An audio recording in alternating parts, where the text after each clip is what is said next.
Very Bad Dreams is a horror title for the PSVR2. I'll be going over what the game offers and hopefully help you decide if this is one for you. If you've heard of this game, it may be because you've seen it on the PSVR1, which I did try, but unfortunately due to crashes I was unable to finish it, but what I did play showed a lot of potential.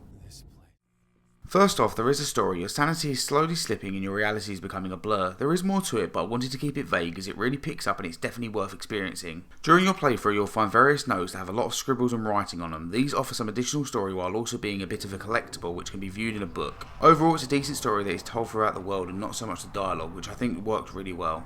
Gameplay wise, it's a simplistic survival horror, so you will have to find some supplies along the way such as batteries and syringes. You can jump, crouch, sprint and all of these work very well, and one of my favourite features is the uses of physical controls, so when I sway my arms the character runs faster. You can also hold your hands to your ears which change the world slightly and what you see. I really thought these were a great touch. The fear meter is a bit strange and did lead to my demise a few times as I didn't really find a way to reduce it without a syringe, but overall it wasn't too bad. Unfortunately the combat does feel a little bit dated though. The game does have you being chased through dark corridors with various objects in your way, which I found incredibly stressful as I was really immersed and felt I was being chased. These end up being some of my favourite moments. There are some areas I was stuck on for a while as there really isn't any indication of what you need to do, but I eventually figured them out. One of the worst mechanics though is your backpack, and managing it is more of a chore than it should be. It feels somewhat clunky.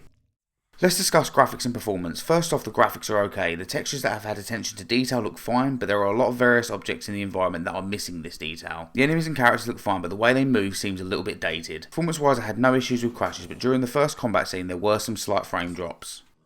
Time for the comfort settings. There is smooth and snap turning, however I couldn't find any teleportation controls, but I don't think it would work too well with how much you get chased in this game. I have tried the game seated and I'm happy to say it does work, but I did find standing to be the best option as I found climbing a bit difficult when seated. Overall it's a very comfortable experience.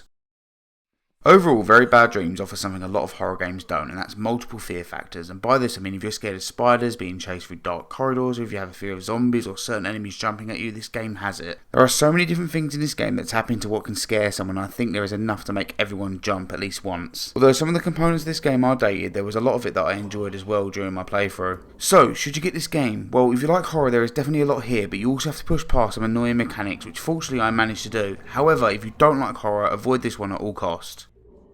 That concludes my review of Very Bad Dreams. If you've enjoyed this video then make sure to stick around as I'll be covering all PSVR2 games so you see the new as well as the old. Thanks for watching.